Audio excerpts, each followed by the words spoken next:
The Tao of Self-Confidence, Episode 747.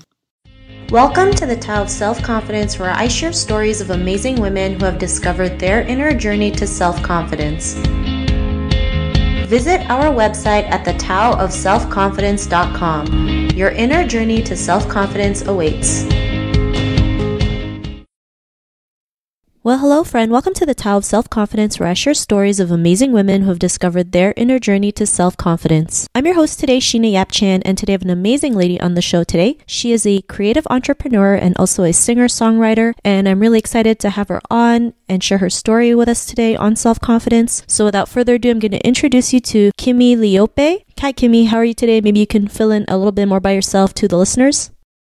Thank you so much for having me, Sheena. I'm so excited to talk with you and just enlighten ourselves. I'm originally from San Francisco, and I grew up between San Francisco, France, and Hawaii. I was adopted by my stepfather when I was 7, and he basically raised me. I went to school in San Francisco and spent my summers in France, and then have moved around a lot. I've lived in Hawaii, New York, and now I live in LA. Awesome. Well, thanks for sharing that. And Kimi, what's your cultural background? I am ethnically Filipina. I'm half Filipina, a quarter German, and a quarter Irish, but I was raised French American. Thanks for sharing that. And what'd be your favorite self-confidence quote? My favorite self-confidence quote is by Albert Einstein, and it is, "Great minds often encounter violent opposition from mediocre minds." Thanks for sharing that great quote. And in your own words, how do you define self-confidence?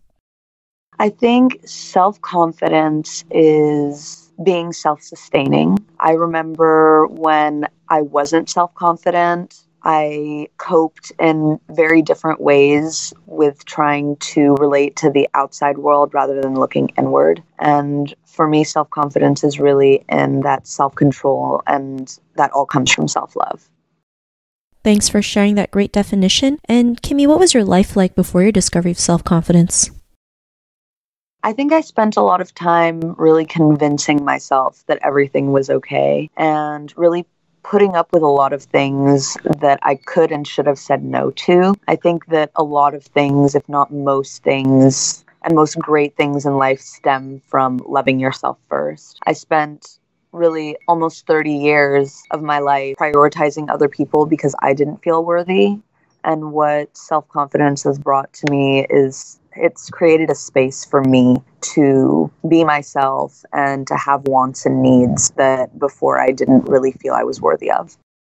Thanks for sharing that. And I think that's something we all can relate to, right? Especially, putting others first before us. I mean, like it's great that we can prioritize that, but sometimes we have to realize we have to prioritize ourselves first, and that we should be okay to say no to the things that don't, that we don't want to do. I know sometimes we want to be polite and just do it for the sake of not making any trouble, but if it hurts you, you have to stand up and say no to it, right? It's good for our soul.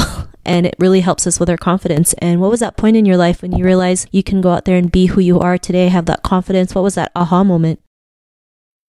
I think the aha moment for me came when me trying to help and save other people really just stopped working for me. I think that I spent so much time working on others as a way to kind of cope with my own low self-worth that I got to a point where I was just funneling all of my energy into other people and really not getting the results that I wanted because I was creating these expectations of trying to fix others and then not being happy with the results. And I think in the end, now in retrospect, I realized that they could have really done anything and I wouldn't have been happy because I wasn't happy with myself. So I guess my aha moment was at the end of a relationship that I had had where I had put all of this love and energy into somebody else, really forgetting about myself and working my schedule around somebody else all the time. And then that person ended up leaving me. And it really just set off this light bulb in my head at the same time as like my whole world crumbled, because I realized that I could give everything to somebody else, and that in the end, if I wasn't giving to myself, that there were really no results in that. Thanks for sharing that. And I know it's when we enter a relationship, we feel like we have to, be that person who who has to give everything to the ones we love, and because we love them at the same time. But sometimes we just have to take a step back and realize, like, you know, am I doing this out of love, or am I doing this out of because I want to please a person or seek approval? And sometimes that really hurts us. And like what you mentioned, right? Like the person broke up with you. And I think we've all been through that. I've been through that where, you know, the same thing happened. I was so afraid of losing that person, and the person left me anyway. And, you know, like you said, you know, you think it's the end of the world, but sometimes when one door closes, another one opens. And yeah, you know, we go through that breakup phase where we cry ourselves to sleep and eat ice cream and just be depressed, because it's part of the process. But one day you'll wake up and you will stop crying, right? And you'll feel better about yourself. And, you know, tomorrow's another new day, or today's another new day, and anything's possible. And because of your realizations, what's your life been like now? My life has just been completely different. I mean, that breakup happened almost exactly 2 years ago now. And it really propelled me into really taking care of myself, even in the tiniest of ways, you know, like learning how to say no to things that weren't serving me, and, you know, trying slowly every day to not feel guilty for saying no, and for, you know, giving myself some worth, and being like, you know, maybe I don't want to go all the way to the other side of town. Maybe I can just ask this other person in a meeting to come to my side of town, or we can meet halfway, and to not have to feel guilty about that. I think that it's a daily process, and it's not like we just decide on it one day to be like, I'm going to start taking care of myself, and then it's all said and done. It's really a step-by-step basis on like little tiny things each day. You know, you can start with just like waking up and either working out or taking a shower, or just sometimes getting out of bed and acknowledging that, and, you know, getting out of your depression for like even just 5 minutes of your day is really just a step towards self-care. And with every step of self-care comes a little bit more self-respect. So it's really just kind of this high mountain to climb, but if you just take it one step at a time, it really helps. Thanks for sharing that. And, you know, to the woman who's listening to your episode, she may be in her own journey to self-confidence. What would be that one tip you would give to her?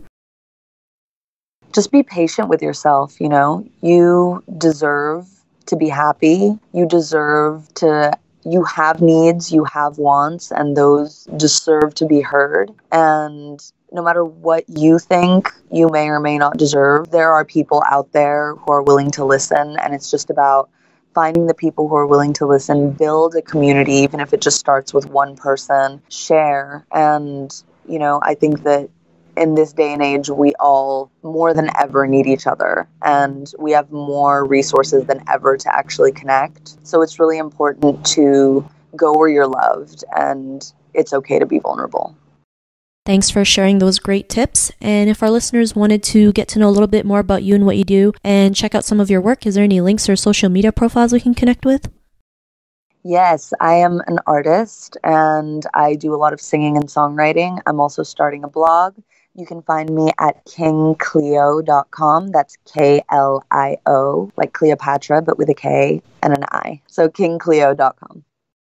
Thanks for sharing that. And to our listeners, if you want to connect with Kimi, you can also head on over to the taoofselfconfidence.com and search for Kimi's name. Her show notes will pop up along with everything else that we talked about. And I really just want to thank Kimi today for taking the time to share her story and tips with us on self-confidence. So thank you so much, Kimi. Thank you. Not a problem. It was really great having you on the show. And to our listeners, be on the lookout for another new episode of another amazing woman's journey to self-confidence. And we'll talk to you soon. Bye for now. Thank you for tuning in to another amazing episode of The Tao of Self-Confidence. Visit our website at thetaoofselfconfidence.com to check out cool resources, blog articles, show recaps, and so much more. Your inner journey to self-confidence awaits.